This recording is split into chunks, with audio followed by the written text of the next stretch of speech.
Hello, I am Nakshatra, and we're going to be starting with chapter 1 of physics, which is force. Now, in ninth grade, you guys have studied force, the different effects of force, the laws which help you quantify force, right? So, now we're going to look at it from a slightly different angle. We're going to talk about a different effect of force as well. So, starting simply, motion, there are two types of motion जो है linear and rotational. Linear means सीधे path पे, straight path, in a straight line. Okay, sorry. Okay, so इसको हम ऐसे देखते हैं. Let's say you have a box. Okay, अगर एक फोर्स अप्लाई करें, अ फोर्स F, इस डायरेक्शन में, इस बॉक्स पे नाइन्थ ग्रेड में सीखा है that this box will move in this direction. So basically linear motion is when a body is free to move. मतलब इसको पुश करेंगे तो ये हिलेगा. ऐसा नहीं है कि कहीं फिक्स्ड है और इसको हिला नहीं सकते. सो basically when you apply a force and the box moves in the direction of the force, the body moves in the direction of the force in a straight path, that is linear motion. So free to move and motion in the direction of force. Simple. अब आते हैं rotational motion, जो थोड़ा ज़्यादा important होगा इस chapter के लिए. मान लो ये एक फ़ैन है. ठीक है, this is your fan. Now the same way we applied a force over here. Let's apply a force like this. ऐसा फोर्स लगाया. So now what happens when this force is actually applied on the blade of this fan? This fan is fixed to your ceiling. Okay, this axle is connected to your blades and they're all fixed at this point. So जब ये force apply होगा, फिर ये पूरी fan आगे नहीं जाएगी, पंखा आगे नहीं जाएगा. The fan will not move itself ahead, right? This fan won't physically move in the direction of the force like we saw with the box. Instead, this pivoted point, या जो इसे कहते हैं fixed point, या तो pivoted point या pivot, ये जो pivot है, this is holding the blades together, this is holding the fan together. So when this force is applied, this pivoted point will stop it. It will stop the fan from moving ahead और ये बोलेगा कि नहीं, मैं तो जाने नहीं दूंगा. So then this force, इसका एक इफ़ेक्ट होता है, फोर्स का एक इफ़ेक्ट लगता है, जिसकी वजह से अब ये फ़ैन पूरी आगे नहीं जाएगी, लेकिन इस डायरेक्शन में रोटेट होगी. ऐसे करके अब रोटेट होगी इस फोर्स की वजह से अबाउट दिस पॉइंट. ये जो पिवट है, अबाउट द पिवट, ये अब रोटेट होगी, ऐसे घूमेगी. तो रोटेशनल मोशन कब होता है? When a body is fixed at a point, जिसे कहते हैं पिवट. और इसमें क्या होता है? रोटेशन होता है. एंड हम क्या देखते हैं? दूसरा इफेक्ट ऑफ फोर्स, जो पहले कभी देखा नहीं है। ऐसे 8th ग्रेड में पढ़ा होगा moment of force. This is known as the turning effect of force, turning effect of force. Okay, now we actually move on to moment of force. This turning effect is also known as moment of force. Okay, so now let's take an example. एक wheel को लेते हैं या circle ही मान लो, और हमने pivot कहाँ किया? एट द सेंटर, सेंटर पे बनाया हमने अपना पिवट, और इस पॉइंट पे एक अपवर्ड फोर्स लगाया मैंने, फोर्स एफ। ओके, जैसे हमने देखा ये पिवटेड पॉइंट इसको रोकेगा, ऐसे रोटेशन बनेगा। Now in 9th grade you have studied the SI unit of force as Newton. So if over here I say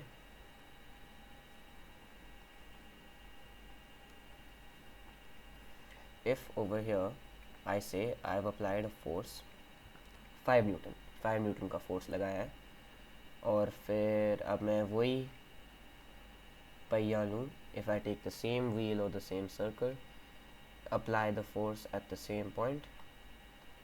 Okay, now I apply a force of 10 Newton.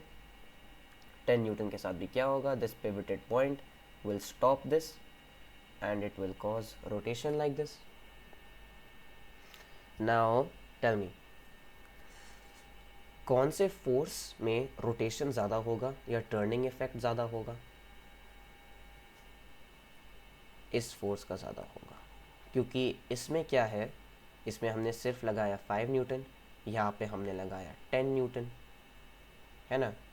So what we realized is that when the force is increased, the magnitude of force is increased, then rotation भी बढ़ जाता है। So अब हम लिखेंगे factors affecting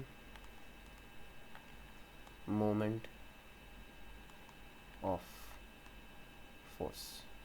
ठीक है, जिस चीज़ों पे मोमेंट ऑफ फोर्स पे असर पड़ता है। फर्स्ट वन, जैसे हमने देखा, मैग्नीट्यूड ऑफ फोर्स, मतलब कितना फोर्स लगाया उस पे डिपेंड करता है।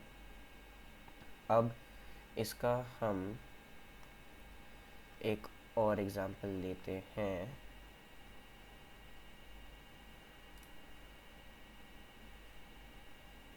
अगर मैंने यहाँ पे एक रूलर लिया, इसको स्केल मान लो, जो जाता है फ्रॉम 0 to 100 सेंटीमीटर, इसे कहते हैं metre rule, metre ruler, metre scale. 1 metre का लेंथ होता है, 0 to 100 सेंटीमीटर की इसकी मार्किंग्स होती हैं। अब मैंने इसको सेंटर में, यानी at the 50 centimetre mark, I have put a pivot, ये पिवट का सिंबल होता है, I have put a pivot over here. ठीक है, अब मैंने क्या किया, मैंने एक फोर्स यहाँ पे लगाया। ठीक है, एक फोर्स यहाँ पे लगाया और एक फोर्स मैंने यहाँ पे लगाया। इसको माना 60, इसको 75। ठीक है, तो ये 50 सेंटीमीटर पे ये पिवटेड है, 60 सेंटीमीटर पे मैंने लगाया फोर्स ऑफ 5 न्यूटन, और 75 सेंटीमीटर पे लगाया फोर्स ऑफ 5 न्यूटन। नाउ क्या इन दोनों में फ़र्क पड़ेगा? जो भी रोटेशनल इफेक्ट होगा, एक बार देख लो, दोनों इसी तरफ है। लॉजिकली अगर ऐसे फोर्स जा रहा है, ये इसको ऐसे रोक रहा है, तो फिर ये ऐसे रोटेट होगा। इस फोर्स के लिए भी ये ऐसे पुश कर रहा है, the pivot is stopping it, it'll rotate like this. So this is the same. This is the same for both. So will there be a difference? Answer is yes, there will be a difference. But what is the difference? This 5 Newton force, the one on the right, will cause a greater turning effect. तो ये वाला जो turning effect है ये इस वाले से बड़ा है. This force causes a greater turning effect. तो हमने क्या रियलाइज़ किया कि जो डिस्टेंस है right from the pivoted point और फ्रॉम द सेंटर, जो ये डिस्टेंस है, ये पहली फोर्स की डिस्टेंस कितनी है, इतनी है. दूसरे फोर्स की डिस्टेंस है यहाँ से लेके यहाँ तक. तो हमने रियलाइज़ किया कि with the increase in distance from the centre क्या होता है, the turning effect is greater. So factors affecting moment of force, distance from pivoted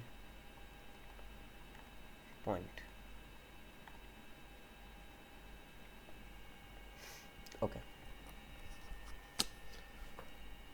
लेकिन अब हम इसका एक वेरिएशन देखते हैं.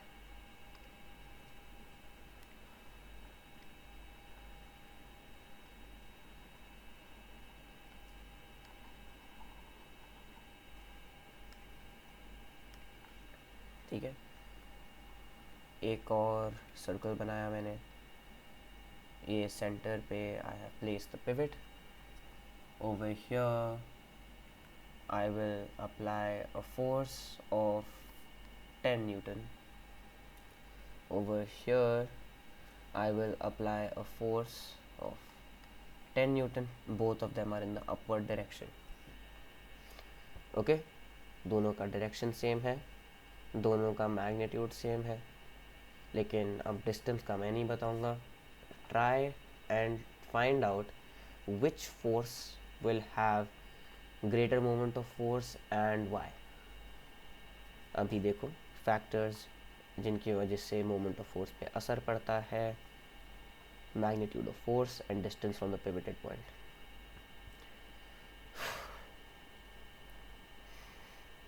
अब जिन जिन ने बोला कि ये सेम होगा इनका टर्निंग इफेक्ट, तो एक बार देख लो.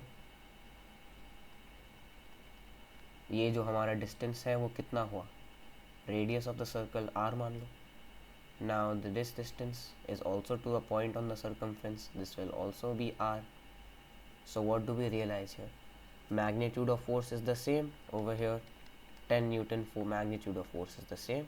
Distance from pivoted point over here r, both are same. तो logically moment of force should also be the same, है ना, क्योंकि दोनों फैक्टर जो हमारे थे वो तो सेम ही है.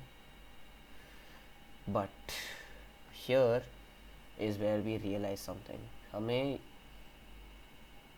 ये पता चला कि जो ये फोर्स है, इस फोर्स का टर्निंग इफेक्ट इस फोर्स से ज़्यादा है. फाइनली हमने एक नया कंक्लूजन बनाया about the second factor of a moment of force. अब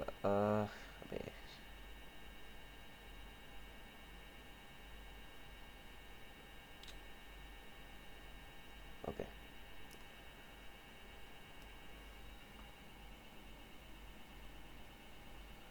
ठीक है, हमने एक रियलाइजेशन बनाई. अब पहले इसका मैं स्टेटमेंट लिखूँगा, फिर ट्राई टू अंडरस्टैंड. ठीक है, अब इसको हटा देते हैं और अब हम बोलेंगे, सॉरी इसको लेने दो.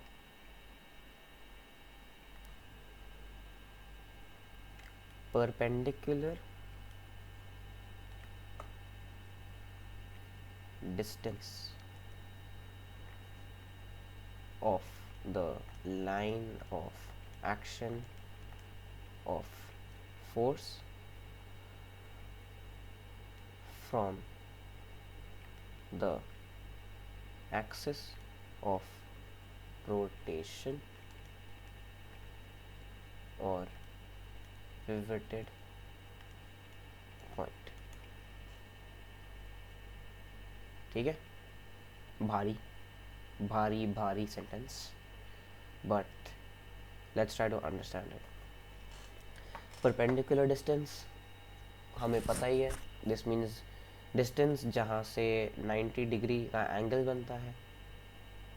और ये किस लाइन का 90 डिग्री बनेगा, ये नया शब्द है, नया फ्रेज है, line of action of force. Line of action of force, line of action of force. Force ये वाला ले लेते हैं पहले, फोर्स ये वाला.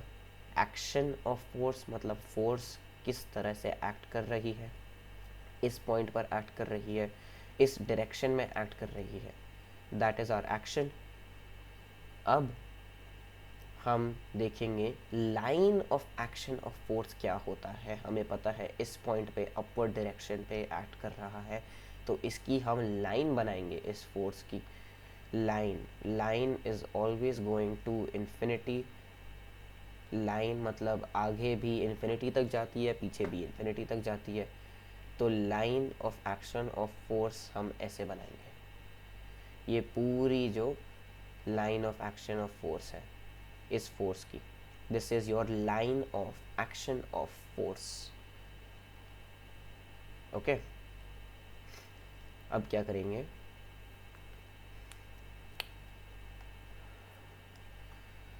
हम इस फोर्स की बनाते हैं line of action of force. तो अब इमेजिन कर लो अपवर्ड डायरेक्शन में इस पॉइंट पे एक्ट कर रही है, तो फिर इसकी लाइन ऑफ एक्शन फोर्स बना देते हैं. ये ऐसी नीचे की तरफ भी ऐसे जाती जाएगी जाती जाएगी. ठीक है, तो अब हमारा बन गए, अब हमारे बन गए दो line of action of force. अब बचा क्या हमारा, perpendicular distance from the axis, perpendicular distance from the axis of rotation. ठीक है, perpendicular distance from the axis of rotation और pivoted point. Axis of rotation क्या होता है, एक लाइन मान लो. ठीक है, एक्सिस को एक लाइन मान लो जिस पे पूरी बॉडी रोटेट करेगी. So right now we have just seen that the body rotates about this point which is the pivoted point. But if you look at the practical applications, it'll be basically if you draw a line around which the body rotates, that will be your axis of rotation, and it will always pass through the pivoted point. This is a line, okay, which represents the line around which the body rotates. तो अब हमें इस point से, जो हमारा pivoted point है, इससे क्या करना है, परपेंडिकुलर डिस्टेंस लेना है of the line of action of force. तो हमने line of action of force बना दी, इसका हमें परपेंडिकुलर डिस्टेंस लेना है. इसका परपेंडिकुलर डिस्टेंस कैसे आएगा, ऐसे सिंपल सा ले लेंगे. यहाँ पे बन गया हमारा 90 डिग्री एंगल, और ये हो गया परपेंडिकुलर डिस्टेंस ऑफ पहला फोर्स. दूसरे फोर्स के लिए अब हम क्या करेंगे, हम यहाँ से लेके पिवटेड पॉइंट से line of action of force तक ऐसे लाइन खींचेंगे और ऐसे बना देंगे. अब थोड़ा लॉजिकली देखो, ये हो गया डिस्टेंस ऑफ सेकंड फोर्स. अब फर्स्ट फोर्स के लिए हमारा परपेंडिकुलर डिस्टेंस हो गया इतना. अब समझ में आया why this force has a greater moment of force. It is because the perpendicular distance of the line of action of force from the axis of rotation is greater. If you understand this one sentence, अब कभी भी पूछे question what are the factors affecting moment of force, ऐसे पूछेंगे नहीं, but give reasons में आ सकता है, definitely आ सकता है. This line is very important. अगर ये समझ में आ जाएगा तो पूरा मतलब कॉन्सेप्ट आ जाएगा.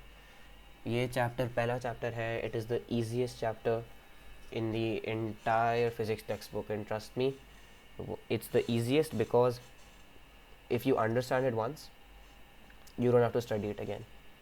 I'm telling you, the entire year I studied this chapter once I studied this chapter. Rest of the times I just read through it, just read through the book, क्योंकि पहली बार में इतनी अच्छे से समझ में आ गया था, क्योंकि ये उतना भी कॉम्प्लिकेटेड चैप्टर नहीं है. And then I don't have to study it at all. तो ये हो गए हमारे factors affecting moment of force. Okay, अब थोड़ा सा न्यूमेरिकल पार्ट पे आ जाते हैं. मोमेंट ऑफ फोर्स को वी ऑल्सो कॉल टॉर्क. अब टॉर्क का रिप्रेजेंटेशन होता है ये सिंबल होता है टॉर्क का. इसे हम कहते हैं टाउ. ये इम्पोर्टेंट नहीं है, याद नहीं करना, but this is your symbol. तो जब भी हम इसको सिंबल को बोलेंगे टाउ बोलेंगे इसको, ठीक है. अब हमने क्या किया था, that these factors are magnitude of force and perpendicular distance of the line of action of force on the axis of rotation. अब हमने क्या किया, हमने थोड़ी एक्सपेरिमेंटेशन की, हमने थोड़ा रिसर्च की, बहुत कोशिश की, और फिर हमें ये पता चला कि मोमेंट ऑफ फोर्स का एक सिंपल सा फॉर्मूला होता है. तो if I take magnitude of force, और if I just take the force, if I just take the force to be F, and I take this perpendicular distance to be D, okay, then I have realized that tau, which is my moment of force or torque, is equal to F into D. ठीक है, magnitude of force into the perpendicular distance. This is my formula for moment of force. Very important formula. All the numericals from this chapter will come from this very formula. Okay, अब इस formula के साथ important बातें भी आती हैं, like the SI unit of moment of force. देख लो, force का हमें पता है, SI unit is Newton. distance का क्या होता है, मीटर्स. तो न्यूटन मल्टीप्लाइड बाय मीटर क्या आ जाता है हमारा यूनिट, न्यूटन मीटर. ठीक है, newton metre, this is our unit. अब हम आते हैं एक और बात पे. There are two types of quantities. Physical quantities. Physical quantity क्या होती है, physical quantity means torque, mass, length, time, current, ये सारी क्वांटिटीज़ होती हैं. जैसे acceleration due to gravity, acceleration एक फिजिकल क्वांटिटी है. These are all physical quantities and there are two types. First is scalar and second one is vector. Scalar का मतलब है it is represented with only magnitude. इसका direction का कोई effect नहीं है. Direction has no role to play in a scalar quantity, but a vector quantity is dependent on magnitude and direction. जैसे आता है यहाँ पे हमारा स्पीड, डिस्टेंस, और सिमिलरली यहाँ पे आता है हमारा velocity and displacement. Okay, simple सा कॉन्सेप्ट है. तो हमने क्या रियलाइज़ किया कि हमारा जो मोमेंट ऑफ फोर्स है, मोमेंट ऑफ फोर्स गैस करो, एक्चुअली एक वेक्टर क्वांटिटी है, और इसके भी दो डायरेक्शन होते हैं. सो चलो पहले एग्जांपल ले लेते हैं. Again I will take a circle ठीक है, I will apply a force in the forward direction, just call it the forward direction for now. Okay, let's say actually ऐसे बनाओ तो फिर north west east south. Okay, now my force is in the direction of north. Tell me what is the direction of moment of force अगर ऐसे rotate हो रहा है. What is the direction of moment of force? You can refer to this. If someone said northwest, well, sorry, you are wrong. Actually, if you look at it, rotation कैसे हो रही है, कैसे हो रही है, ऐसे हो रही है, ऐसे हो रही है, ऐसे हो रही है. This is your rotation. अब बताओ इसमें नॉर्थ वेस्ट तो नहीं हो सकता, इनमें से कोई भी नहीं हो सकता क्योंकि ये तो चेंज होते जा रहा है. So then you think of direction in a different way. इसे हम कहते हैं anti clockwise, right? But now look at this. If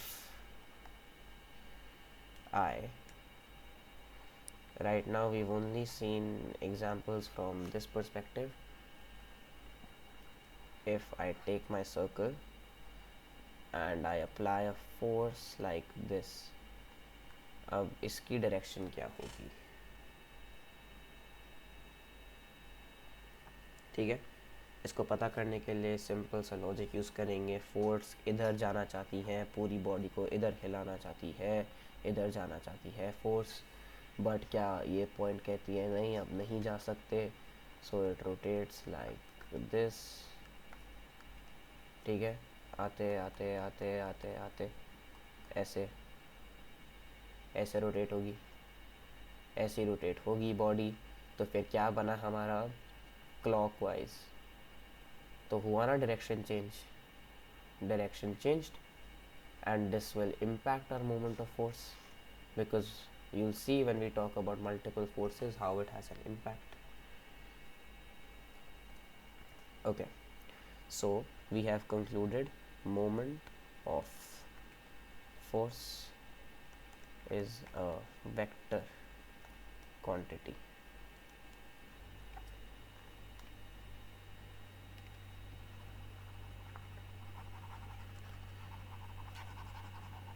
okay, now जल्दी से देखते हैं. इसके दो डायरेक्शन होते हैं, clockwise, anticlockwise. Okay, simple. अब जब हम न्यूमेरिकल्स करेंगे इसके साथ हम देखेंगे that clockwise by convention is taken as negative, anti clockwise is taken as positive. तो अगर ये मेरा मीटर रूल है 0 to 100 सेंटीमीटर, यहाँ पे 50 है, पिवट लगाया, यहाँ पे 60 है, यहाँ पे फोर्स लगाया 10 न्यूटन. यहाँ पे मैंने बोला calculate the moment of force. You will apply the formula here. This formula tau is equal to F into D. Okay, फिर क्या वैल्यू आएगी? एफ की वैल्यू क्या है? 10 न्यूटन मल्टीप्लाइड बाय डिस्टेंस, तो 60 है ना. तो क्या आना चाहिए? 600 न्यूटन मीटर आना चाहिए? बिल्कुल भी नहीं आना चाहिए. क्यों आना चाहिए? नहीं आना चाहिए. पर क्यों नहीं आना चाहिए? Because this D is not just any distance, it is the perpendicular distance of the line of action of force from the pivoted point. तो 50 और 60 के बीच में हम ये वाला डिस्टेंस देखेंगे ना. This is R D. R D is this, like this. This is D. तो कितना आएगा? 10 centimetres. 10 centimetres. This is the 60 centimetre mark, this is the 50 centimetre mark. क्या आ जाएगा? 100 newton centimetre. Preferably you should convert this into 0.01 meter, 0.01 meter, 0.1 meter, 0.1 meter. Okay, so 10 into 0.1, which comes as 1 Newton meter. Okay, ऐसे करना चाहिए 0.10 into 0.1, which gives you 1 Newton meter. But this is not it, because torque is a vector quantity. Vector quantity requires magnitude and direction. तो इसका direction भी लिखना पड़ेगा. अगर ये ऐसे जा रहा है, फोर्स इसको ऐसे रिस्ट्रिक्ट कर रही है, ऐसे जाएगा, पूरा जाके ऐसे घूमेगा, क्या बनेगा? Anti clockwise. एंटी क्लॉकवाइज को क्या लेते हैं? पॉजिटिव. तो इसको हम +1 न्यूटन मीटर ले सकते हैं. but I would say do not represent it like this. I would prefer if you represent it as 1 Newton meter anti-clockwise. There is just no room for error if you write it like this. So moment of force over here is equal to 1 Newton meter anti-clockwise. और अगर मैं ऐसे ही यहाँ पे force apply करता 10 Newton का eight 40 centimetre mark, हम फिर यहाँ पे चेंजेस कर देते थोड़े, है ना? क्या चेंजेस होंगे देखते हैं. 10 into 40, 400 न्यूटन सेंटीमीटर, है ना? अच्छा नहीं, 10 into 0.4 which is 40 Newton metre. नहीं, अगेन हमें लेना है the perpendicular distance on the line of action of force from the pivoted point, which is again 0.1 meters, which will give you 1 Newton meter minus 1 Newton meter, or 1 Newton meter clockwise, and I would again prefer you write it like this, 1 Newton meter clockwise. Okay, simple. So this is the most basic sort of numerical you can get. They can obviously be complicated a little more if you know if they give you something like this. They'll make one force over here, make one force over here in this direction, multiple forces they'll add, which we will come to later. Actually, we're going to talk about it right now. Okay, so this is just a very simple numerical. Now we have to start dealing with multiple forces, more than one force being applied on a body, which causes moment of force. So let's take an example like this. Okay, the most common examples you get are meter rule, but since the pattern is changing, be very mindful. Physics is going to be the toughest subject for you, because physics has the most scope for application based questions, and they are trying to incorporate as many application based questions as possible. अगर समझ में नहीं आएगा तो आपसे question नहीं हो पाएगा. All questions will be 1 or 2 markers maximum. तो अगर आपको आता है you will get the 1 mark, because all they're looking for is one keyword. अगर keyword आता है तो mark मिलेगा, keyword नहीं आता है तो 0 मिलेगा. Dependent questions भी होंगे, which means that in a 2-parter question the second part will depend on the first part. So if your first part answer is wrong, then your second part answer will 100% be wrong. It's a good change as well as a bad change, because if you know it, you don't have to write anything. You just have to write one word, you just have to write one sentence, and you get your 1 mark. But अगर नहीं आता है, then you will get 0.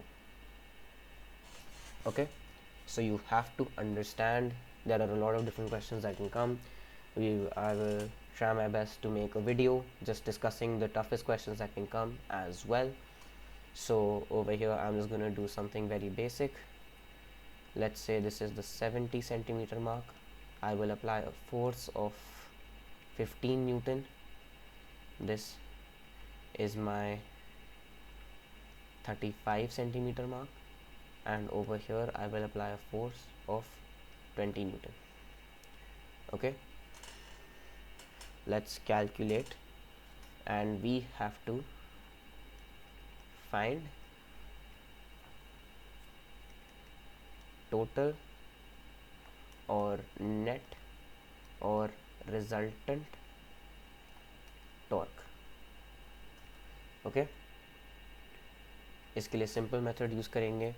We will start with this force. Okay, this force is trying to push this over here. It will cause anti-clockwise rotation जैसे हमने देखा है.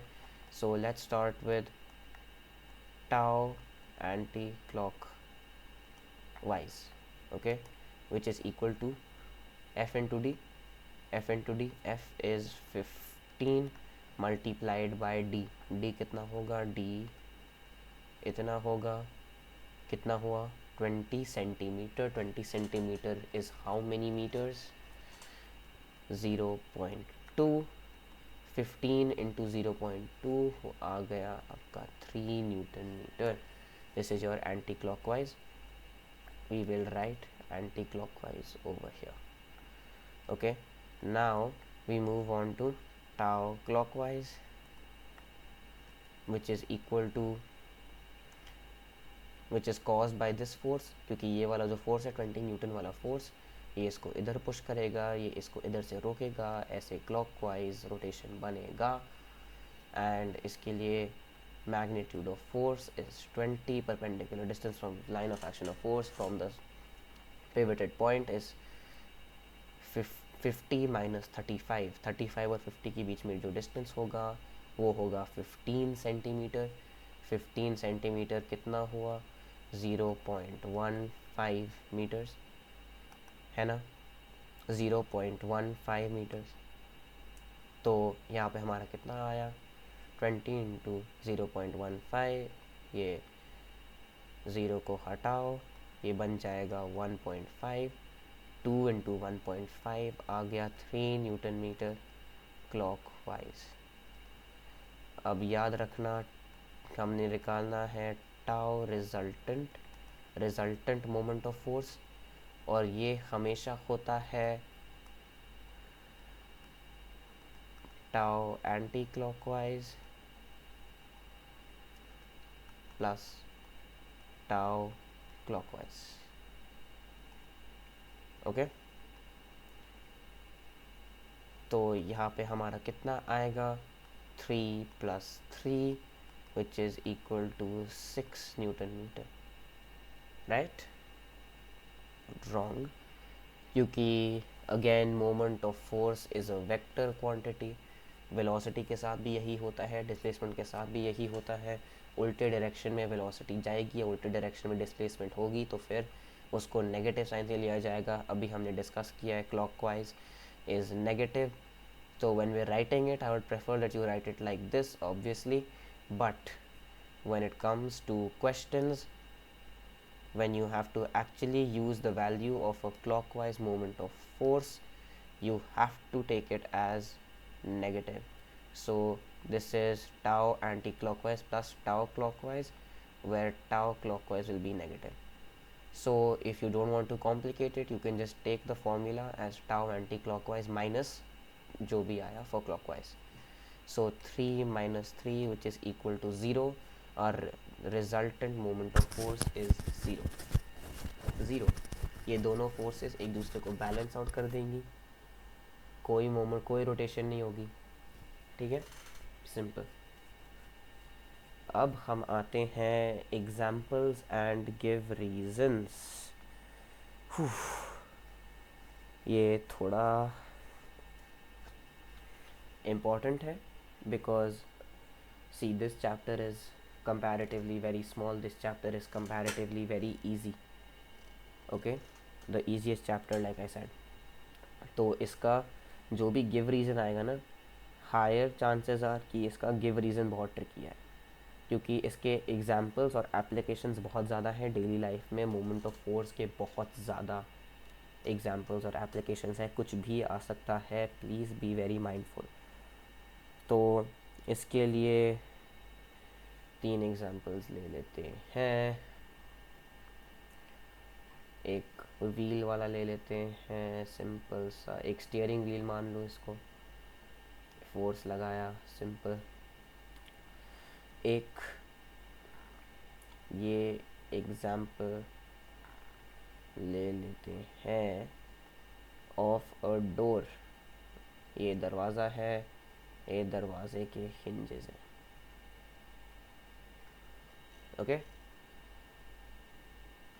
और एक मेरा तीसरा फेवरेट एग्जाम्पल भी है, जो है एक एक्सल.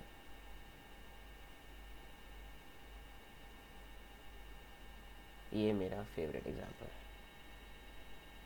ये इसको स्टार मार्क कर लेना, डबल स्टार मार्क कर लो इसको. ओके. गिव रीजंस और एग्जाम्पल्स में बेसिकली क्या पूछेंगे, पहले तो ये सिंपल सा समझ लो. When we are opening a door, what do we do if we are pulling the door towards ourselves और पुशिंग द डोर फॉरवर्ड. हम ऐसा फोर्स लगाएंगे इस डायरेक्शन में एट दिस पॉइंट. ठीक है, हमने फोर्स लगाया in this direction, but what we realise इस पूरा दरवाज़ा आगे नहीं हिलता है ना. ऐसा नहीं है कि पूरा दरवाज़ा ही हमने आगे ले गए हम, लेकिन फोर्स जो हम अप्लाई करेंगे उसकी वही कोशिश होगी. बट देन ऑफ कोर्स ये हमारे 3 हिंजेस हैं जो दीवार से अटके हुए हैं, and these will stop the door from moving entirely forward. But अब ये फोर्स का टर्निंग इफेक्ट लग जाता है, तो ये दरवाज़ा रोटेट होगा और आगे खुल जाएगा. सिंपल. व्हील को रोटेट करना है, ऐसा फोर्स लगाएंगे, अपवर्ड फोर्स लगाएंगे स्टीयरिंग व्हील पे, है ना. अगर हमें गाड़ी को लेफ़्ट घुमानी है, ठीक है, तो फिर हम क्या करते हैं, हम राइट पे एक अपवर्ड फोर्स लगाते हैं अपने हाथ के साथ, and then this the pivoted point at the centre, this will stop it from making the whole wheel go upwards, and ऐसा रोटेशन आ जाएगा, गाड़ी लेफ्ट हो जाएगी. यहाँ का भी सिंपल सा एग्जांपल है. मेरा फेवरेट एग्जांपल है, उतना भी सिंपल नहीं है. आई कम टू इट. इस पे ऐसे फोर्स लगाएंगे तो ये ऐसे घूमेगा, और इसको एक ये मान लो, इसको एक स्क्रू मान लो. ठीक है, इसको एक स्क्रू मान लो, और ये स्क्रू को घुमाने के लिए ही हमारा एक्सल है. इस पे ऐसा फोर्स लगाया कि ये जो है ये घूमेगा, फिर घूमते घूमते ये स्क्रू को टाइटन करेगा या लूज़ करेगा. ठीक है, सिंपल बात है. But now the question arises, hinge यहाँ पे क्यों है, या सॉरी ये जो डोर नॉब है यहाँ पे क्यों है. डोर नॉब यहाँ पे भी तो हो सकता है, डोर नॉब यहाँ पे भी तो हो सकता है. इनफैक्ट डोर नॉब तो यहाँ पे भी हो सकता है ना. तो डोर नॉब यहीं पे क्यों है ना. अब इसके लिए हम वापस ऊपर जाएंगे. 2 factors which affect moment of force, magnitude of force and perpendicular distance of the line of action of force on the axis of rotation. Okay, now practical application में क्या होता है, we try to do things in life as easily as possible. ठीक है, और इसको थोड़ा numerically भी समझ लेते हैं. अगर मैं इस फोर्स को लूँ एज 10 न्यूटन, ठीक है, मैंने ये जो डिस्टेंस है, इस ये पहले क्या करते हैं, मैं इस पॉइंट को देखूंगा और मैं इस पॉइंट को देखूंगा as my possible door knobs. ठीक है, इस डिस्टेंस को लिया मैंने एज 0.5 मीटर. ठीक है, और इस डिस्टेंस को लिया मैंने, ये पूरे डिस्टेंस को लिया मैंने एज 1 मीटर. ठीक है, इस पॉइंट के लिए, इस पॉइंट के लिए, ठीक है, दोनों पे लगाया मैंने 10 न्यूटन फोर्स, ठीक है। तो अब मोमेंट ऑफ फोर्स किस में ज़्यादा होगा, दरवाज़ा कितनी, कौन से फोर्स के साथ, मतलब कौन से पॉइंट पे ज़्यादा तेज़ी से रोटेट होगा, कौन से कितने ज़्यादा पावर से रोटेट होगा, ओके। ये ऑब्वियसली हमें पता चल जाएगा न्यूमेरिकली। अगर हम देखें पहले वाले के लिए 0.5 into 10 which is equal to 5 newton metre, ठीक है। दूसरे वाले का होगा 1 into 10 which is equal to 10 newton metre, है ना, सिंपल। तो हमें पता चल गया कि यहाँ पे जो फोर्स लगाएंगे उसका रोटेशन ज़्यादा होगा। बट नाउ प्रैक्टिकल एप्लीकेशन में इसको हम कैसे देखते हैं। अगर मैंने बोला कि to open this door I require to open the door, door की कुछ लिमिट होती होगी जिससे वो खुलेगी, डोर तो लॉक्ड रहता है। डोर को पूरा खोलने के लिए और स्पेस बनाने के लिए मुझे कितनी ज़रूरत है, I require 30 newton metre of torque. हमें 30 न्यूटन मीटर जितना रोटेशन चाहिए ताकि हम इस दरवाज़े को खोल पाए, रोटेट कर पाए और फिर चल पाए, गो थ्रू द डोर, ठीक है। तो यहाँ का फोर्स मान लेते हैं, मैंने यहाँ पे फोर्स लगाया F1, मैंने इस पॉइंट पे लगाया फोर्स F2, ओके। अब ये दो अलग अलग फोर्सेस हैं, डिस्टेंस दिया हुआ है 0.5 एंड 1 मीटर। अब हमें पता चला चाहिए 30 न्यूटन मीटर ऑफ टॉर्क। तो पहला टॉर्क देखते हैं कितना होगा, torque 1 is equal to F1 into D which is equal to 0.5 into F1, 0.5 पहला डिस्टेंस है। बट हमें चाहिए कितना, we need to find out कि कितना फोर्स लगाना है हमें to get this 30 newton metre. तो यहाँ पे 30 लगा देंगे, वैल्यू सब्स्टिट्यूट कर देंगे, is equal to 0.5 into F1, ठीक है। ये आ जाएगा हमारा 60, F1 is equal to 60 newton. 60 newton की ज़रूरत होगी हमें टू ओपन दिस डोर। हमें कितना फोर्स लगाना पड़ेगा, 60 न्यूटन, अगर हम इस पॉइंट से ओपन करने की कोशिश करें। बट नाउ हम इस पॉइंट का देखते हैं। So tau 2 is equal to F2, ये D1 ले लेते हैं इसको, into D2 which is equal to 1 into F2। यहाँ पे भी सब्स्टिट्यूट कर लेंगे, 30 is equal to 1 into F2 which implies F2 is equal to 30 newton. तो अब इस पॉइंट से दरवाजे को खोलने के लिए हमें सिर्फ चाहिए 30 newton of force. So now obviously बताओ लाइफ इजी कौन करा रहा है, दिस पॉइंट और दिस पॉइंट, दिस पॉइंट, क्योंकि हमें कम फोर्स लगाना पड़ रहा है to achieve the same thing, okay. अब एक ये तीसरा पॉइंट ले लेते हैं यहाँ पे, ठीक है, ये वाला पॉइंट जहाँ पे हिंजेस है, जो हिंज ही हमारा पिवट है, यहाँ पे हिंज हमारा पिवट होगा। तो एक पॉइंट लिया हमने हिंज पे, इसको टाउ 3 मानते हैं, ठीक है। अब टाउ 3 कितना होगा, मान लो मैंने यहाँ पे एक फोर्स लगाया, ठीक है,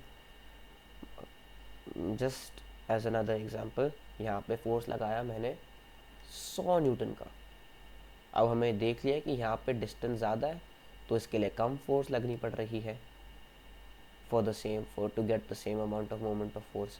अब इस पॉइंट पे मैंने 100 न्यूटन फोर्स लगाया और इसका, तो अब मैंने यहाँ पे 100 लिख दिया multiplied by perpendicular distance of the line of action of force from the pivoted point.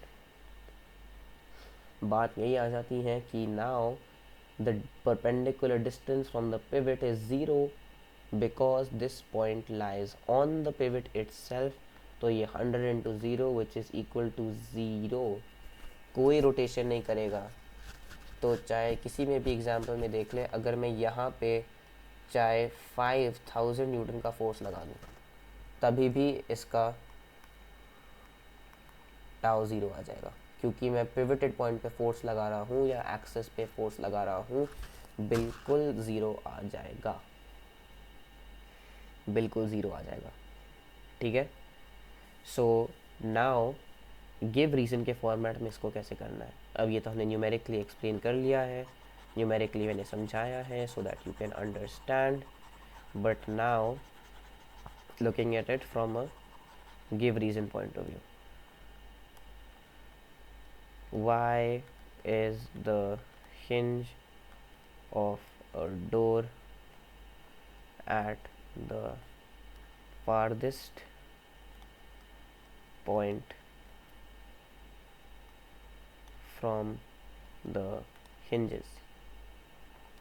ठीक है, इसका आंसर हम क्या लिखेंगे? The main points that you have to mention is the perpendicular distance. Actually देख लो, ये जो पूरा है ना, perpendicular distance of the line of action of force on the axis of rotation, ये पूरा चीज़ सिंप्लीफाई करके हम लिख सकते हैं as moment arm, moment arm. ठीक है, your moment arm. So what we will say over here is that moment arm is maximum, so to open the door, least amount of force is required। Simple सी बात है। इसके लिए I would say mention the formula, लिख देना that, so obviously for the if tau is constant, अगर इसकी value same रहे, है ना, सेम रहे, तो फिर अगर ये बढ़ेगी और इसकी वैल्यू सेम है तो फिर फोर्स को कम होना ही पड़ेगा। अगर डिस्टेंस बढ़ रही है और टाउ सेम रह रहा है, इसका मतलब फोर्स उतनी ही कम हो रही है। अगर ये मोमेंट आर्म डबल होगा तो मतलब उसका फोर्स आधा हो जाएगा, ताकि ये सेम रहे। ठीक है। So basically what you have to say is when the moment arm is maximum, the amount of force required to produce the same moment of force is least. Simple. These are your give reasons.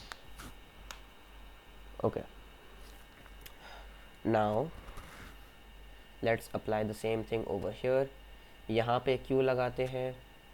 क्योंकि यहाँ पे perpendicular distance maximum होता है।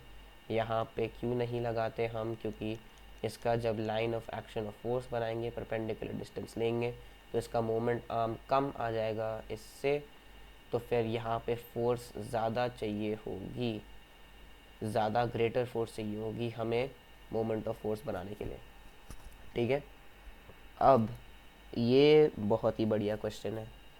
Remember हमने बात की थी, या तो पिवटेड पॉइंट होगा या तो एक्सिस ऑफ रोटेशन होगा।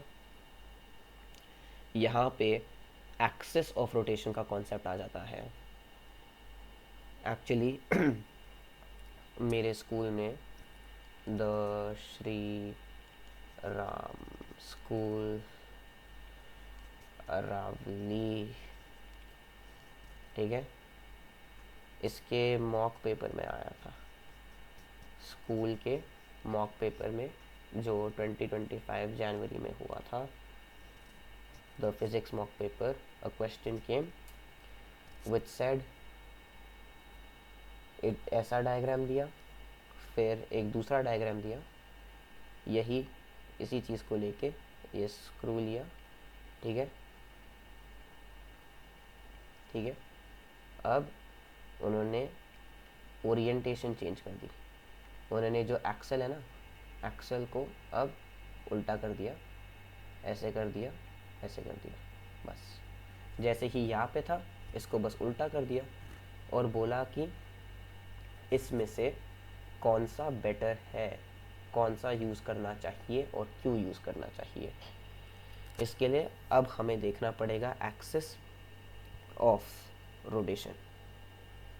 देख लो, हमें स्क्रू को घुमाना है, मान लो ऐसे घुमाना है, ठीक है, मान लो हमें ऐसे घुमाना है,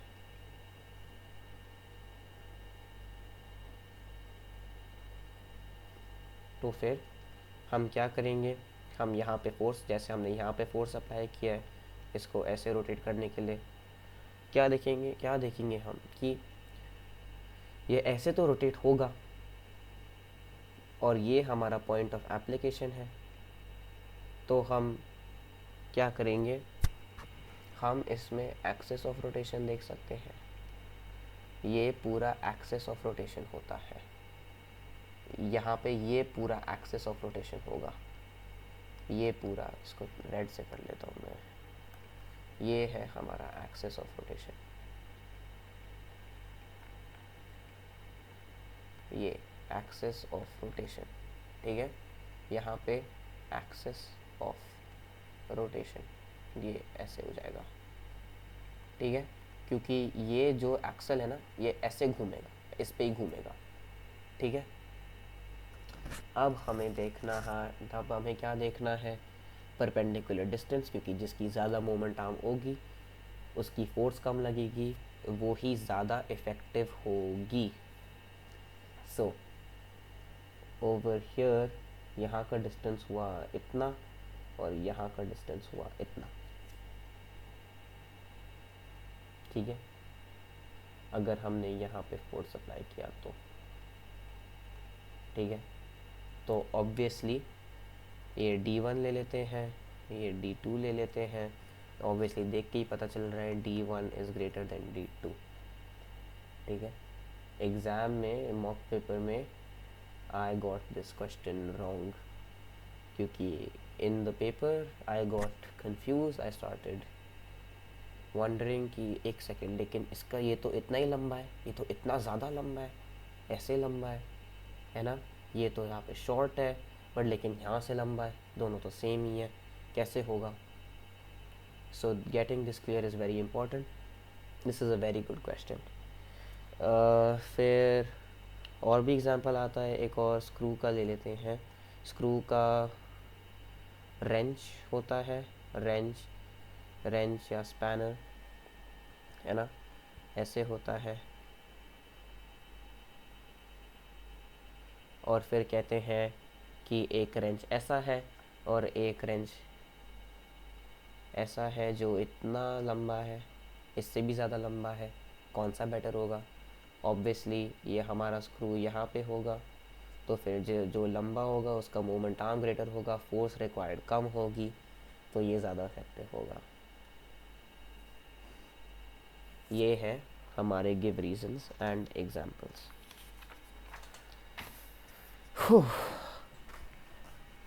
सो नाउ हम आते हैं कपल पे। कपल इस चैप्टर के लिए इम्पोर्टेंट है, लाइफ में भी बहुत इम्पोर्टेंट है, इसके बहुत यूजेस होते हैं, इसी की वजह से आप खुश रहते हैं, एक कपल की वजह से। अगर आपका कपल बन रहा है तो आप खुश रहेंगे, नहीं तो नहीं रहेंगे। सो couple is actually a very important concept in real life, jokes apart, because एक स्टेटमेंट आया, एक कंक्लूजन बना है that a couple is required for everything.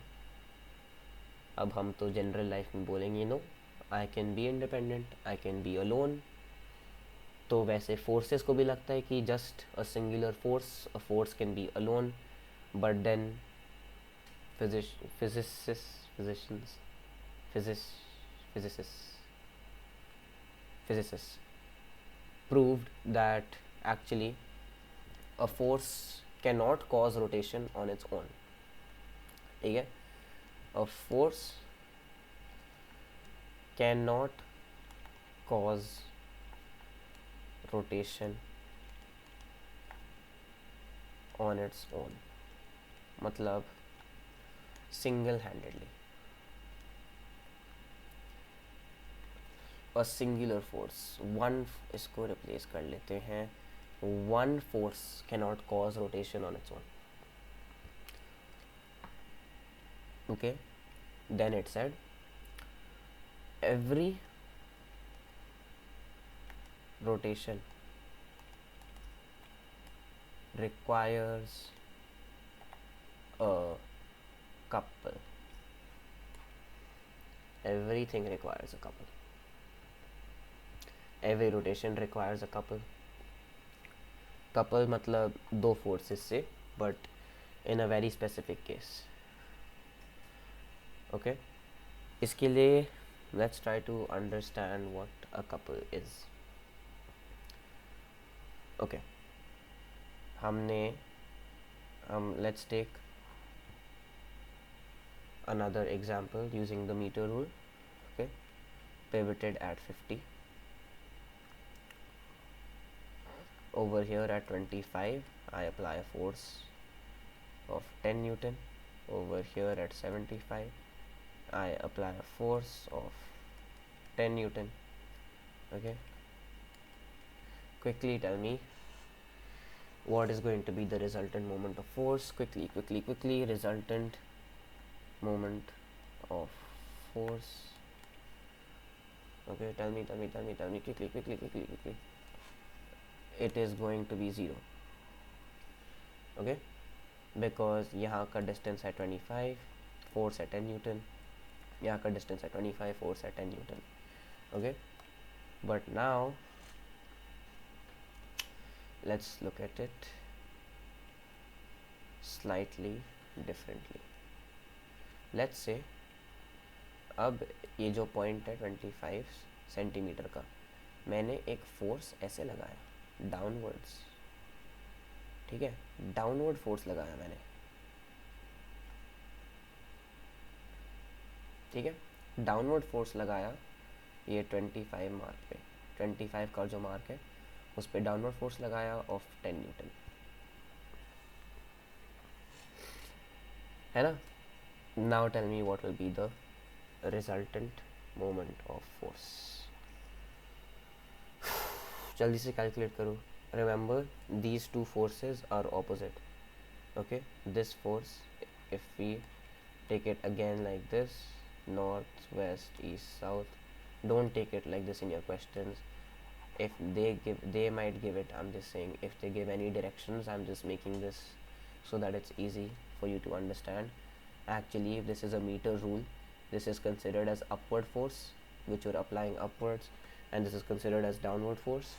But to make it easier, since you guys are just seeing the screen, let's say this is north and south.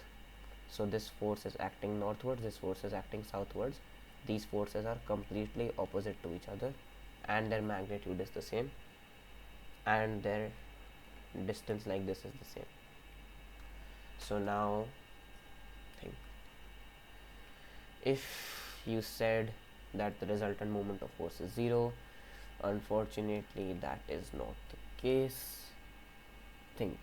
Okay, whenever you see a question, stop, think, please go to the basics. Force is trying to act like this, pivot is holding it like this, it will try to rotate it like this. Force is acting like this, pivot is holding it like this, it will try to go like this. Now just have a look at this.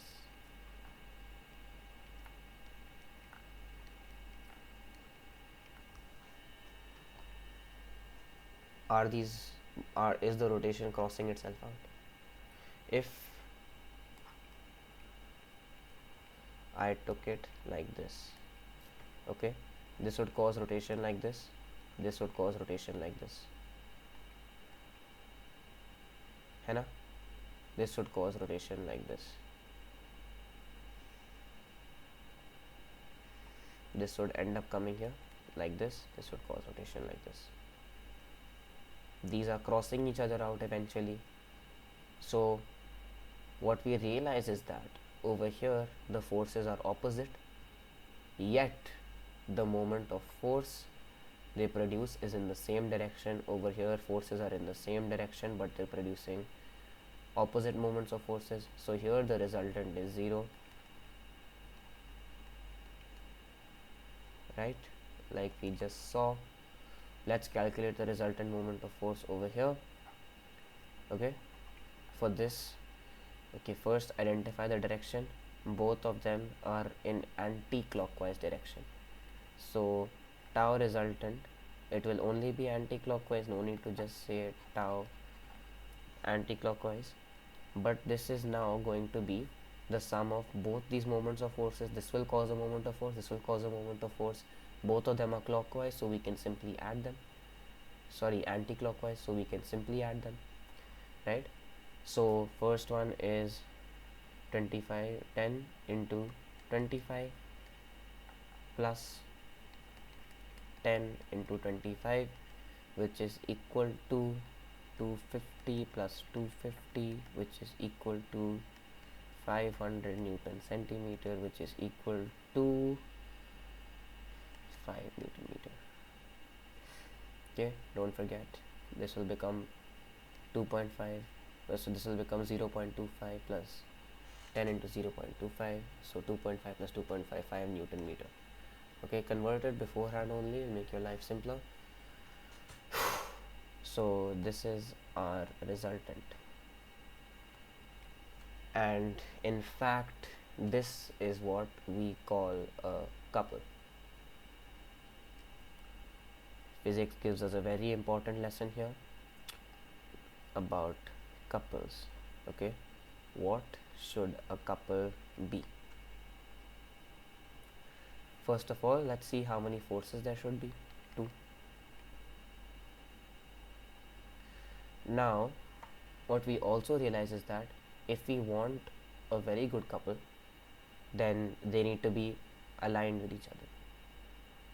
They need to be aligned with each other. They need to have their priorities straight. So 2 parallel forces.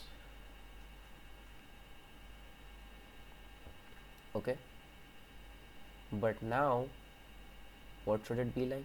They should also be opposite to each other according to physics. They say that physicists have to say that for a couple to be made, they have to be opposite to each other. Physics also says opposites attract, so here also same concept.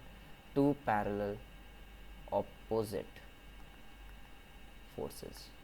Okay, a couple is made up of 2 parallel opposite forces which are not acting along the same line. So both of them should have their priorities straight. Both of them should know what is important in life. Both of them should know what is important for each other. But they should not have the same dreams. They should not have the same aspirations. They should not be the same person, basically. Right? They should be different. But they will be parallel. They will also be opposite. But they should not be, along the same line. Now, this is a couple entirely. So two opposite parallel forces not acting along the same line constitute a couple. Okay, very important lesson, because we just realized that every rotation requires a couple. If you actually, let's sort of justify this as well. We know that every rotation requires a couple, right? We've just made this claim. Now let me erase all of this. Hope you guys understood what a couple actually is, because now we're going to talk about the practical application of couples as well. What is the use of couples in our life aside from giving us a reality check?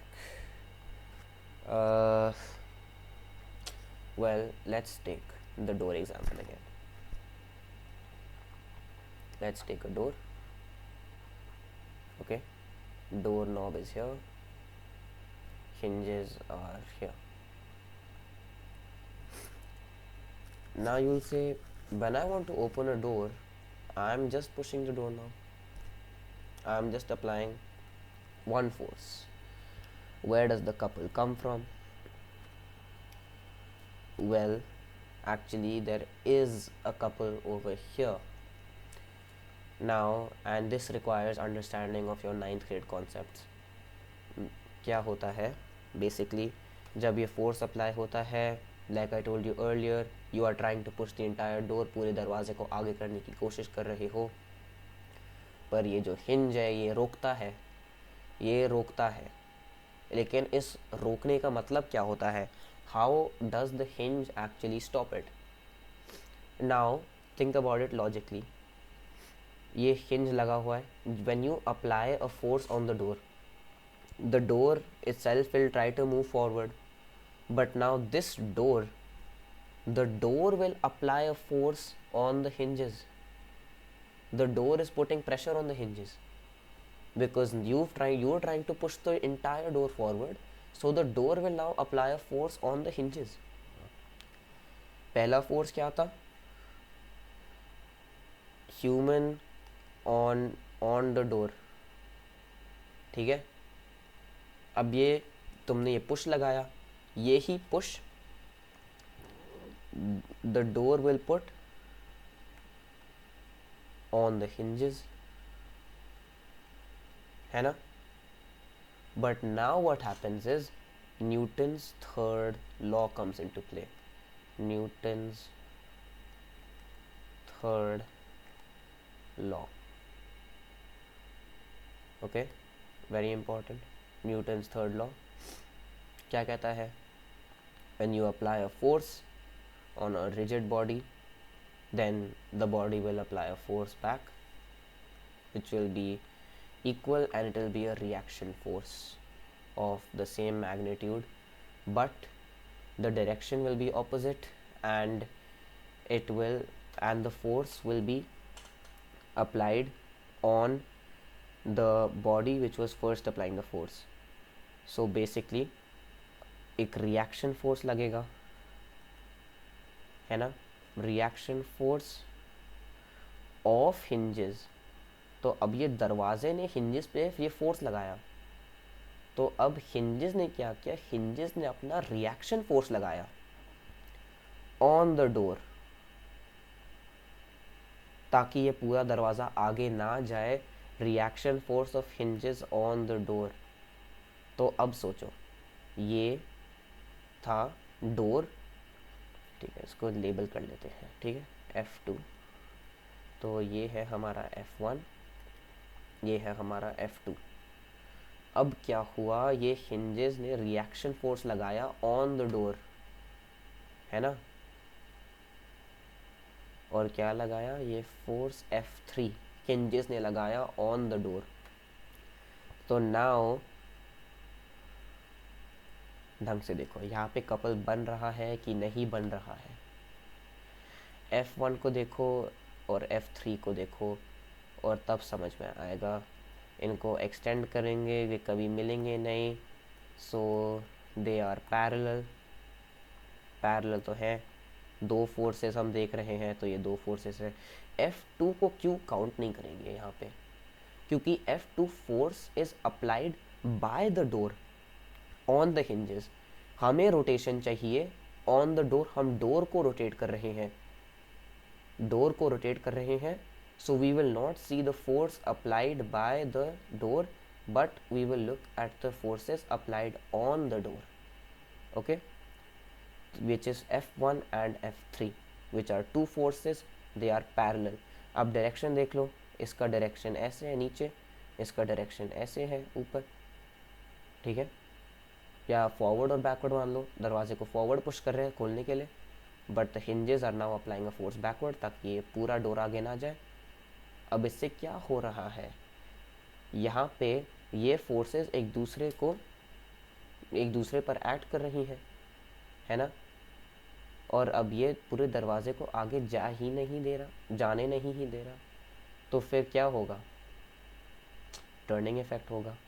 दोनों का direction कैसे है, इसका direction ऐसे, इसका direction ऐसे है, ये ऐसे घूमेगा, दरवाज़ा फिर आगे जाएगा, खुलेगा। तो ये है हमारे टू पैरेलल ऑपोजिट फोर्सेस जो सेम लाइन पर नहीं एक्ट कर रहे हैं, सेम लाइन पर नहीं एक्ट कर रहे हैं। इसका एग्जाम्पल देख लेते हैं। अगर मैं एक फोर्स यहाँ पे अप्लाई करूँ, फोर्स F, एक फोर्स मैं यहाँ पे अप्लाई करूँ, ठीक है, F1, ये F2, से F1 is equal to F2, ठीक है।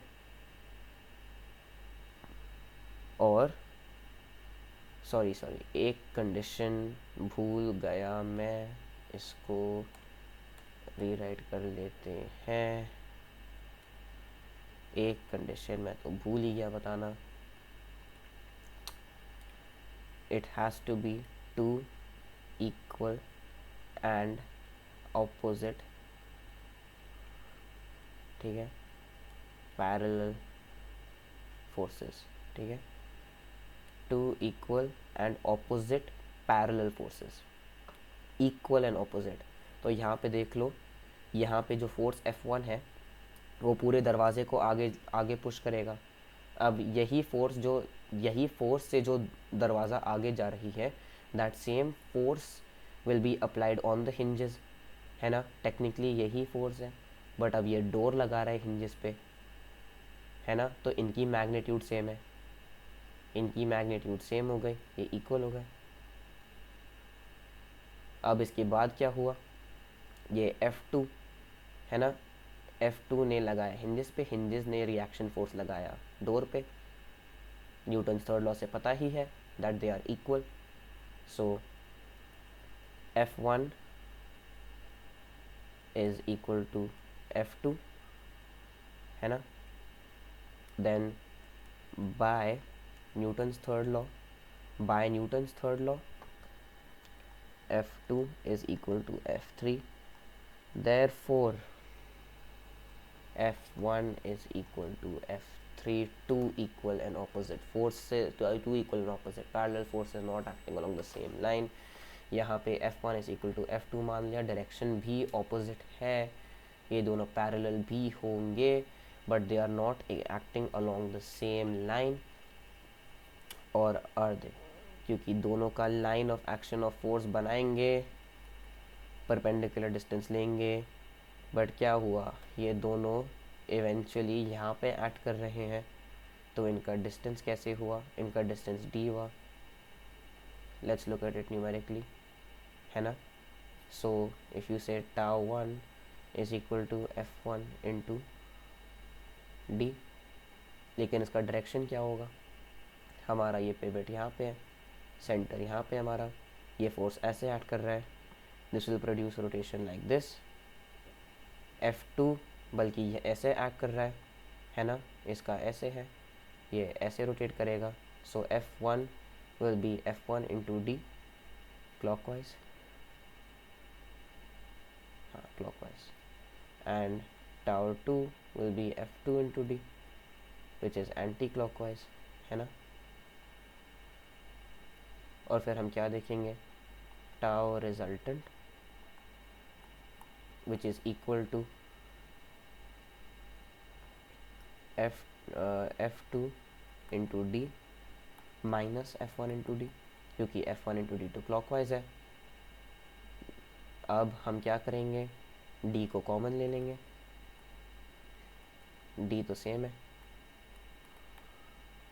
है ना, लेकिन F1 is also equal to F2, हमने ये माना है, तो फिर ये कितना आ जाएगा, d into zero which is equal to zero. तो कितनी आई मोमेंट ऑफ फोर्स, ज़ीरो, इसलिए इसलिए couple is not acting along the same line. ये हो गया आपका मोमेंट ऑफ फोर्स का part. Now we are coming to the last topic, second last topic of part 1 of part A of this chapter, which is equilibrium. Equilibrium simple सा है, इससे equal मान लो, just interpret the word equal, है ना।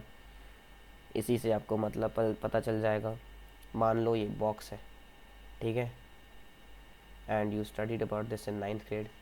Again यहाँ पे मैंने फोर्स लगाया, आगे हिलेगा, लेकिन अब ये एक ज़मीन पर है, ठीक है। इसको एक ज़मीन पर रखा है जो रफ़ है। रफ़ है इसका मतलब है कि फ्रिक्शन बनेगा। तो ये F1 है। तो फिर इवेंचुअली क्या होगा, ये बॉक्स मान लो यहाँ तक आ गया, लेकिन फिर रुक गया। क्यों रुका? क्योंकि यहाँ का फ्रिक्शन आ गया, यहाँ का फ्रिक्शन आ गया। तो मतलब बॉक्स यहाँ तक तो आ गया, बट फिर फ्रिक्शन की वजह से रुक गया।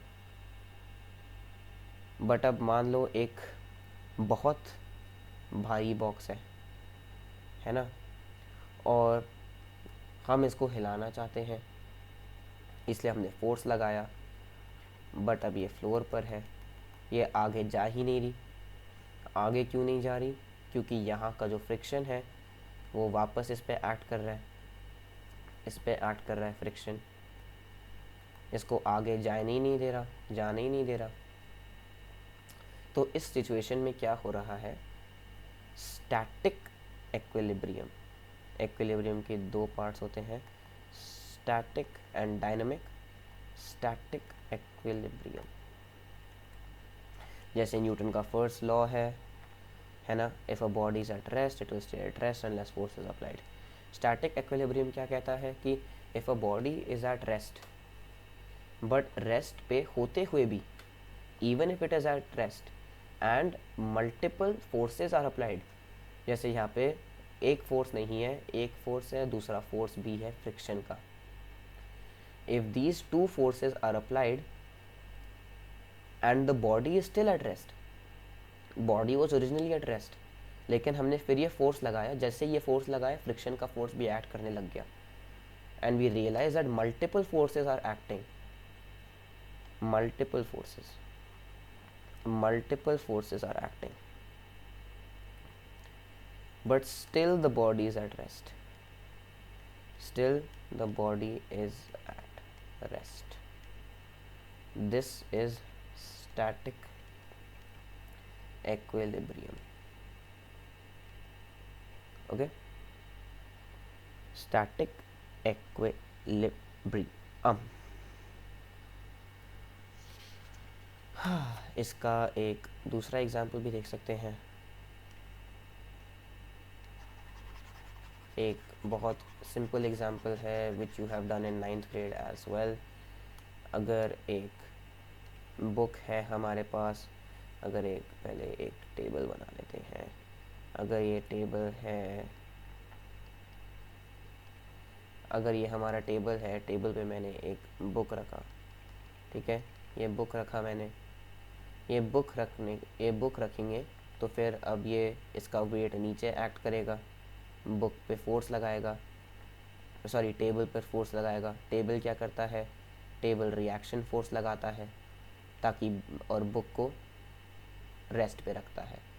सो similarly multiple forces are acting, body अभी भी रेस्ट पर है, तो फिर ये स्टैटिक एक्विलिब्रियम हो गया। एक और एग्जांपल देखते हैं। अगर एक न्यूमेरिकल एग्जांपल भी देख सकते हैं। ये है हमारा मीटर रूल, है ना। मैंने ये 50 है, 50 पे पिवट किया, मैंने 30 पे लगाया 10 न्यूटन, मैंने 70 पे लगाया 10 न्यूटन, है ना। अपवर्ड फोर्स लगाया मैंने 10 न्यूटन। इसका क्या हो जाता है, ये होगा हमारा क्लॉकवाइज, है ना। 20 × 10 आ जाएगा 200 न्यूटन सेंटीमीटर। यहाँ पे देखते हैं इसका डिस्टेंस क्या, ये क्या करेगा, ये ऐसे रोटेट कराएगा एंटी क्लॉकवाइज, है ना। इसको माइनस मान लो, ये हो जाएगा 20 centimetre 10 Newton 200 Newton centimetre. Resultant करेंगे तो इसको ऐड करेंगे, आ जाएगा 0। So this will still be at rest, कोई रोटेशन नहीं होगी. So this is also an example of static equilibrium. अब आते हैं नेक्स्ट टाइप पे, which is dynamic equilibrium. Okay, dynamic equilibrium. ठीक है, डायनामिक इक्विलिब्रियम में हमने क्या देखा कि एक बॉडी मूव तो कर रही है.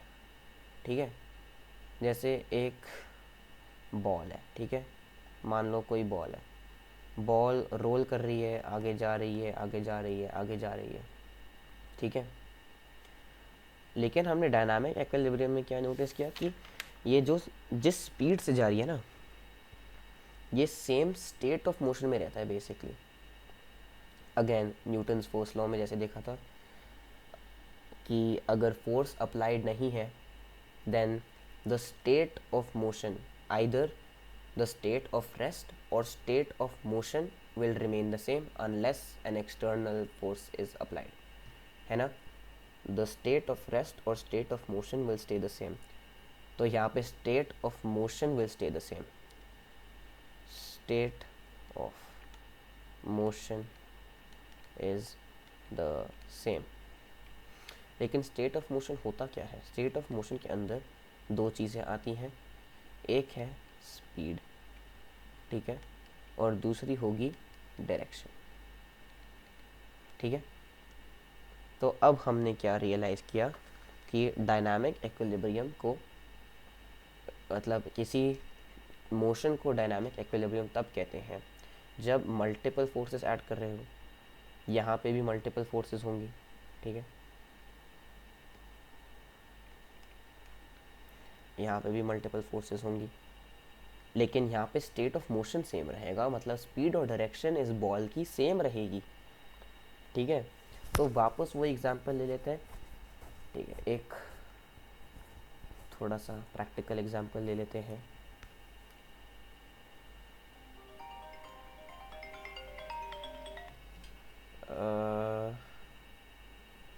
कि ये है हमारा, ये है हमारा मेसी. ठीक है, ये मेसी है.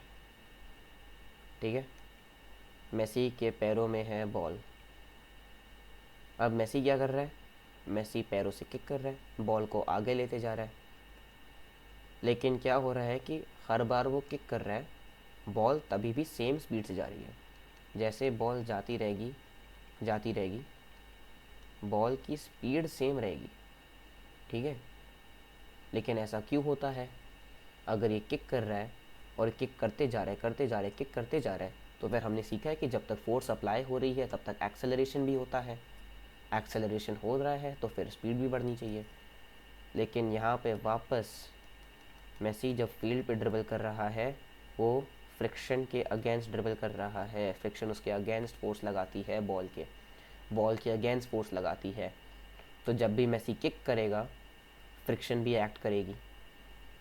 लेकिन अब मेसी किक करते रह रहा है, करते रह रहा है, करते रह रहा है, ताकि ये जो फ्रिक्शन का फोर्स है ना, ये एक्ट करते रहेगा और इसका फोर्स भी एक्ट करते रहेगा. लेकिन मेसी ज़्यादा फोर्स लगाएगा ताकि बॉल आगे जाए. वो स्टैटिक इक्विलिब्रियम नहीं रहेगी, वो रेस्ट पे नहीं रहेगी, बॉल को हिलाते रहेगा, ये आगे बढ़ाते रहेगा ये. बट ऐसा क्या होता है, ये फ्रिक्शन भी सेम रहता है और ये जो फोर्स लगाएगा मेसी हर टच के साथ, वो भी सेम रहेगा. It will be the same. So eventually क्या होता है, this ball will and up moving with the same speed and that is your dynamic equilibrium. Car में भी ऐसे ही होता है. अगर मेरी एक थोड़ी मॉडिफाइड कार है, बट है ना, मॉडिफाइड कार है मेरी, यहाँ पे कार एक्सेलरेट करती रहेगी, आगे बढ़ती रहेगी, वैसे ही फ्रिक्शन इसको पीछे लाती रहेगी. लेकिन हमने ऐसा कांस्टेंट फोर्स लगाया है ताकि ये जो फ्रिक्शन काउंटर एक्ट करेगी वो कैंसल आउट हो जाएगा, और तभी भी जो, और फिर जो बाकी फोर्स रहेगी उससे ये कार सेम स्पीड से जाती रहेगी. This is dynamic equilibrium. तो अगर हम ऊपर जाए और हमें एक्विलिब्रियम को अपने आप में डिफ़ाइन करना है, तो हम क्या लिखेंगे? When a number of forces acting on a body produce no change in its state of rest or of linear or rotational motion, body is said to be in a state of equilibrium. अरे रात के 2 बज रहे हैं, बहुत थक गया हूँ मैं. समझ लेना, बस भावना समझ लेना.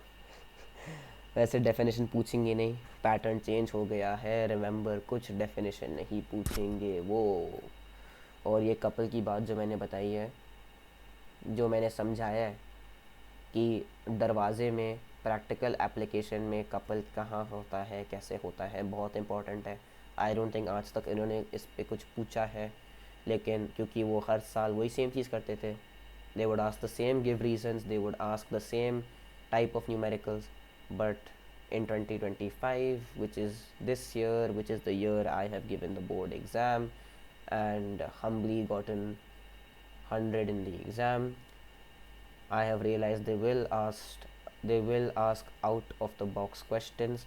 And honestly, when I was going through the chapter again, this part stood out to me. If I was an examiner, I would ask a question from this part. I would say, tell me if they can give an assertion reasoning. They can give an assertion reasoning, right? And they will say assertion is that every rotation every rotation requires a couple. Okay, and the reason is when you push a door, then reason कुछ they reason they can just give as when you push a door only one force is acting on the door. When you push a door only one force is acting on the door. ये reason. ठीक है. अब ये बोलेंगे assertion is correct but reason is false, assertion is false but reason is true. ऐसे करेंगे और फिर वो दो ट्रिकी ऑप्शंस होते हैं, assertion is correct and reason is correct explanation, और assertion is correct but reasoning is correct but it is the incorrect explanation. So इसका क्वेश्चन आ सकता है. I would definitely try to understand couple. उतना भी मुश्किल नहीं है, लेकिन कपल में वैसे कपल को समझना बहुत मुश्किल होता है.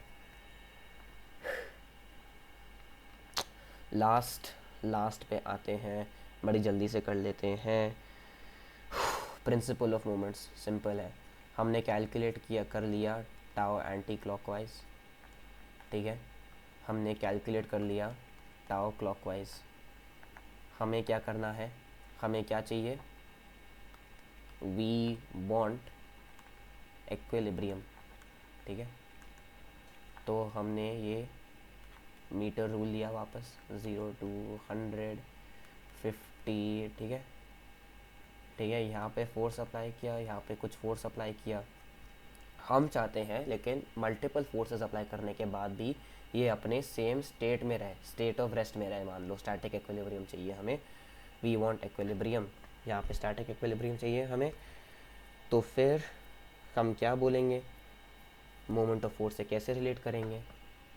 हम बोलेंगे that for static equilibrium to take place or for equilibrium to take place in this meter rule, the anti-clockwise moment of force जो इससे बनेगी और जो clockwise force इससे बनेगी, इनको equal होना पड़ेगा ताकि ये cancel out हो जाए और ये equilibrium बन जाए.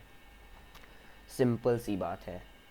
तो अगर न्यूमेरिकल आएगा कि यहाँ पे कुछ फोर्स लगाई है, मतलब क्या बोलेंगे, डिस्टेंस दे देंगे 25, इसका दे देंगे 60.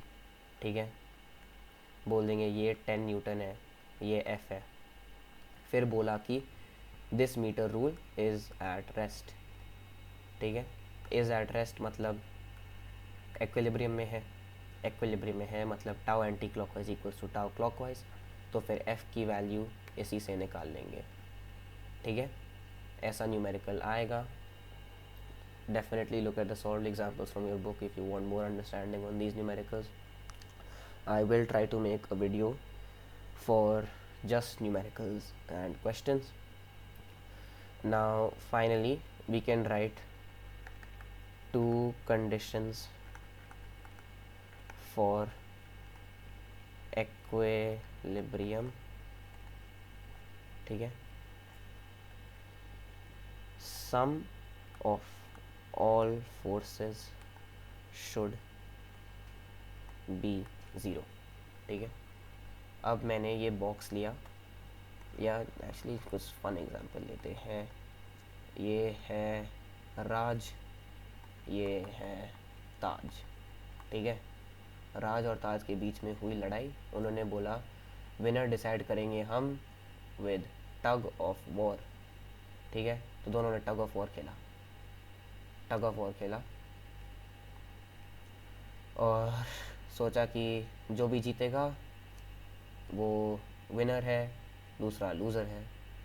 So this is what they played tug of war. फिर पता चला ताज ने लगाया 10 न्यूटन का फोर्स, राज ने लगाया 10 न्यूटन का फोर्स, फिर राज ने ज़ोर लगाई 50 न्यूटन की फोर्स, फिर इसने लगाई 50 न्यूटन की फोर्स। दोनों इक्वल फोर्स लगाते गए, लगाते रहे, और क्या हुआ, हिला नहीं, एक्विलिब्रियम में रह गया ये हमारा रोप, कोई जीत नहीं पाया, दोनों लूज़र बन गए या दोनों विनर भी बन गए, पता नहीं, उनकी मर्ज़ी है।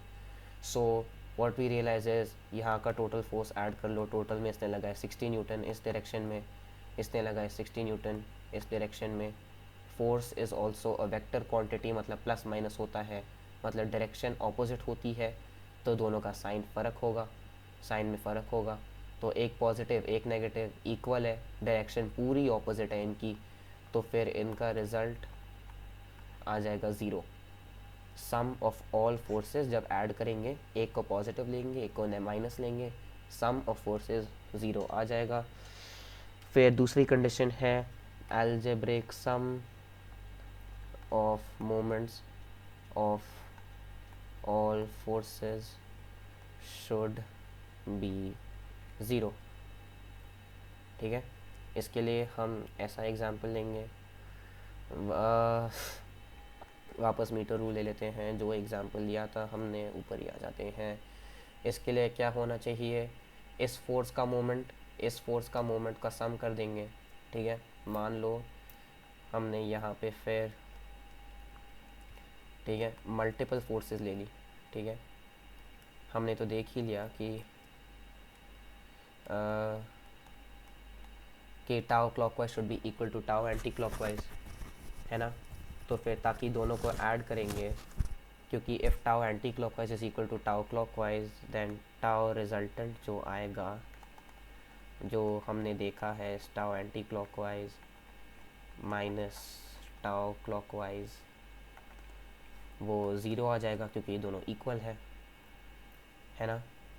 सो नाउ इधर आ जाएंगे और वही लॉजिक देखेंगे, एंटी क्लॉकवाइज में ये दोनों फोर्सेस हैं, इन दोनों को ऐड कर देंगे, फिर जो इसका मोमेंट ऑफ फोर्स होगा उसको सब्ट्रैक्ट कर देंगे। तो अलजेब्रिक सम मतलब सारी फोर्सेस को इंक्लूड करके उनका मोमेंट ऑफ फोर्सेस ऐड करके, साइन के साथ ऐड करके 0 आना चाहिए।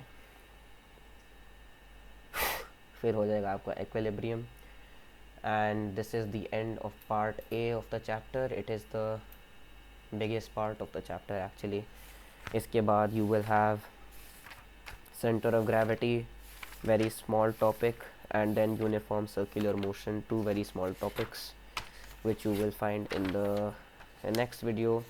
And then I will do questions and numericals from this chapter, but before you go, try this one question, okay.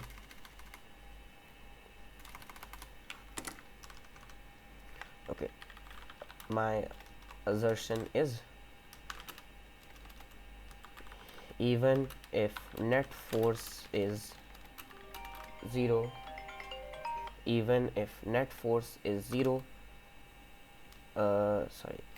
if net force is zero, then moment of force may not be zero. Okay, reason: force depends on direction, but moment of force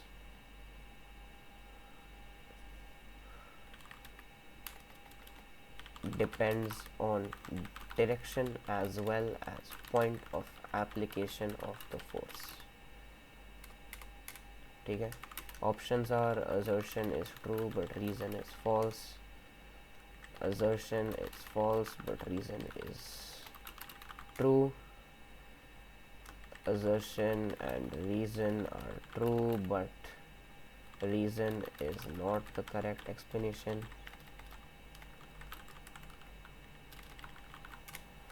assertion and reason are true but reason is the correct explanation. ठीक है, तो just try out this question which I will discuss in the next video. Thank you for watching.